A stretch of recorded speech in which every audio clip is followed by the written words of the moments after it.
An athlete breaks a world record. The world applauds. Years later, that same athlete is banned for doping. Uncomfortable question. Does the record still count? Another case.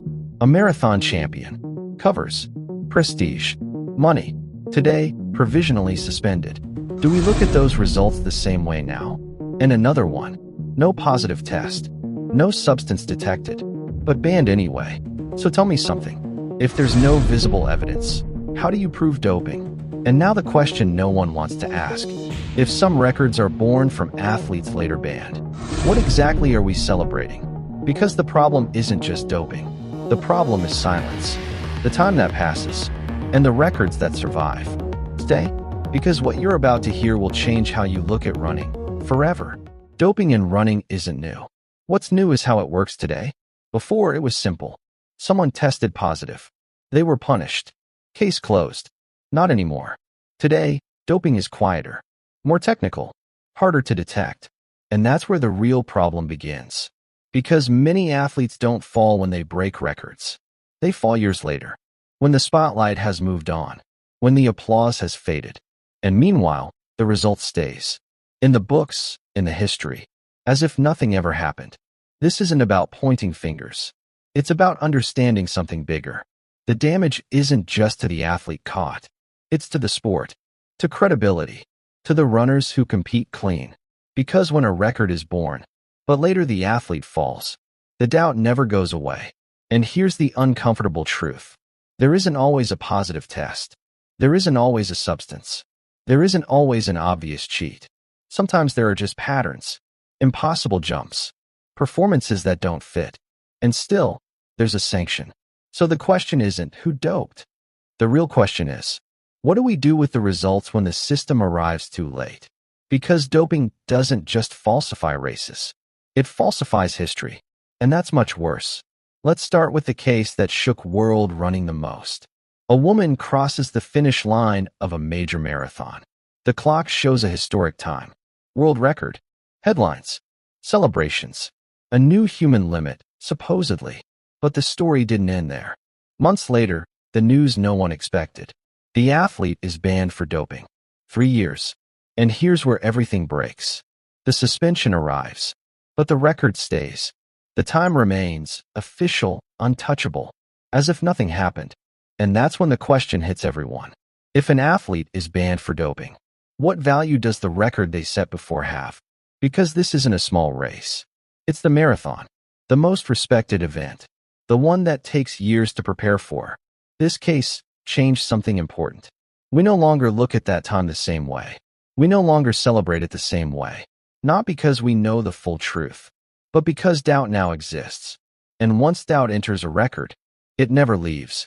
There are no new accusations here. Just facts. World record. Confirmed ban.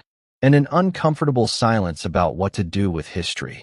Because if the athlete falls, but the record survives, the problem is no longer just doping. The problem is what we're willing to accept as normal. Now, another case. This one is different. Because it's not the past. It's happening now. An athlete wins one of the world's greatest marathons. Massive prestige. Huge prize money. Global recognition. For years, his name means success. Consistency. Trust. And then, the provisional suspension. No final ruling yet. No closed case. But something that can't be erased anymore, doubt. Because a provisional suspension isn't a rumor. It's a serious warning. It's the system saying, something doesn't add up. And that changes everything. Every past victory is reevaluated. Every podium looks different. Every applause cools down. This isn't about guilt, it's about impact. Because when a champion falls under suspicion, he doesn't fall alone. Public trust falls with him. His rivals, who lost fairly, fall with him.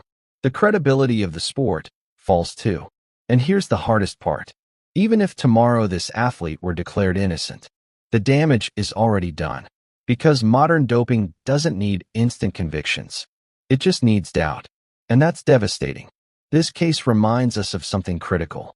The problem isn't only when someone is banned. The problem is when the system arrives too late and casts a shadow over everything before. Because in elite running, trust is just as important as the clock. And now, One of the hardest cases to understand, and maybe the most important. No positive test, no banned substance, no classic proof. And yet, there's a ban. How is that possible? Because today, doping isn't always detected in a vial. Sometimes, it's detected in the body itself, in the changes, in the evolution. For months, even years, the athlete is monitored. Their blood, their response to effort, their performance. And when that data starts telling a story that doesn't make sense, the system acts. This type of ban is especially uncomfortable because there's no single image of cheating, just numbers, patterns, evidence that builds up over time. And that raises the toughest question of all. If there's no detected substance, how do we know there was doping? The answer is simple and unsettling. Because the human body doesn't lie in the long run.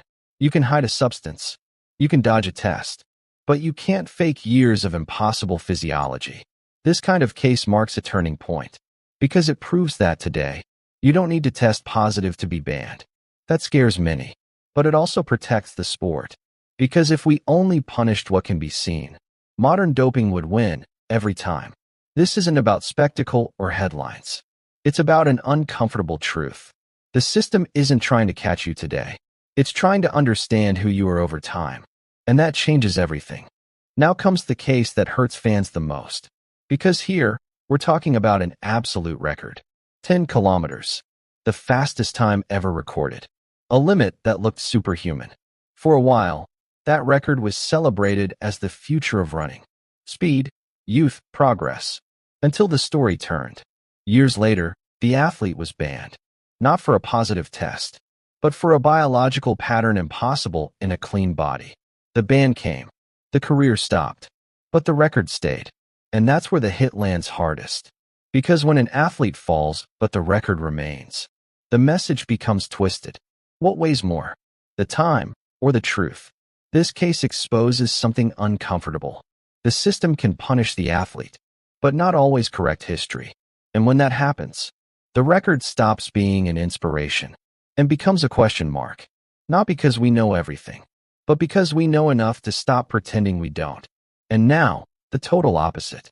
Here there's no doubt, no interpretation, no gray area. A confirmed positive. The substance appears. The test is clear. The punishment is direct. Results erased. Career damaged. End abrupt.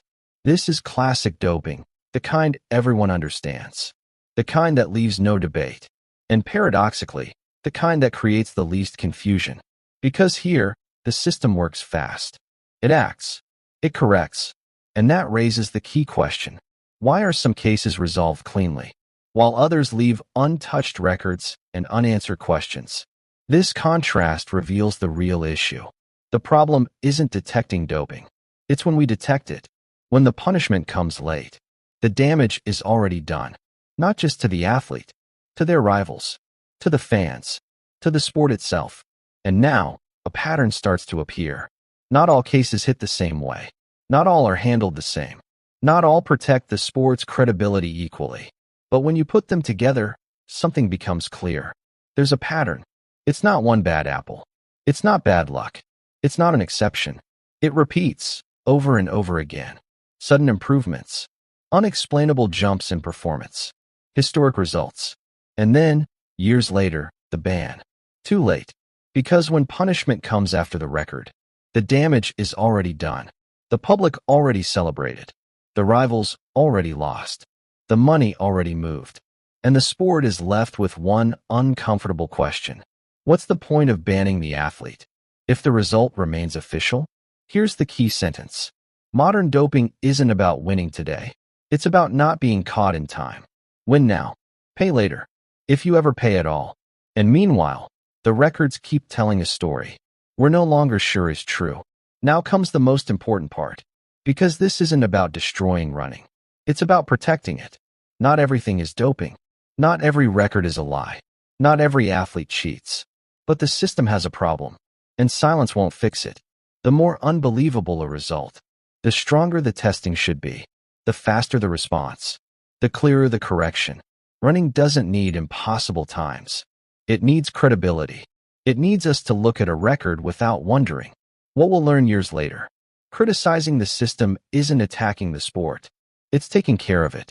So here's the final question. Would you rather have records that look superhuman, or a sport that's human, honest, and worth admiring? Because that answer will decide the future of running. If you've made it this far, you already know something crucial. Doping isn't just an individual cheat. It's a problem of timing, silence, and delay. Because banning an athlete is one thing, but correcting history, that's something else entirely. Running doesn't need perfect heroes. It needs clear rules. And memory. Memory to avoid celebrating blindly. Memory to protect those who compete clean. Memory so the sport can move forward without deceiving itself. This isn't a video against anyone. It's a video for running. And now, the question isn't mine, it's yours. Should records be erased when an athlete is banned years later? Tell me in the comments. Because how we answer that will define the kind of sport we want to believe in.